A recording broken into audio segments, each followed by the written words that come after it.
I was in a panic mode, I think. Crystal Valentine's husband Mark was putting up a Mickey Mouse wreath in front of their garage on Sunday morning. Luckily, our neighbor across the street was outside in the yard and heard him yell and then saw him fall, and then the ladder fell on top of him. He was then rushed to the hospital with 10 broken ribs and a collapsed lung. Meanwhile, I think he'll be blown away. Crystal says while he is recovering in the hospital, the show will still go on for Mark. I have been blessed with a bunch of people from the lighting community, both here and in other states, and they are going to get together on Saturday and come help me set up the rest of the shows. And once the sun sets on Thanksgiving evening, the Valentine's front yard will turn into this.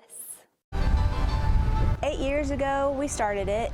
We had gone to Disney World to run the marathon, and they still had the Christmas lights up, even though it was January, and I fell in love with it. She says they then decided to bring the magic home. We started out with just 4 little trees in our front yard, and it's grown every year since then. And thousands of light bulbs later, It's not a cheap hobby.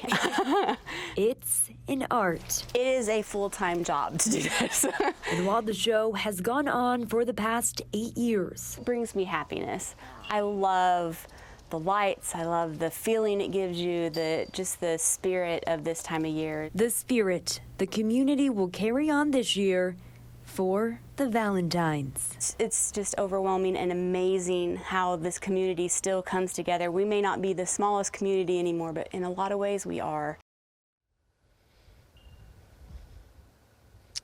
And if you'd like to help the family with their medical bills, there is a GoFundMe page up on our website at 4029tv.com. And the good news is, guys, there will be volunteers here on Saturday to finish the light display, so it's ready by Thanksgiving night. We're live in Bentonville tonight. I'm Kendall Ashman, 4029 News.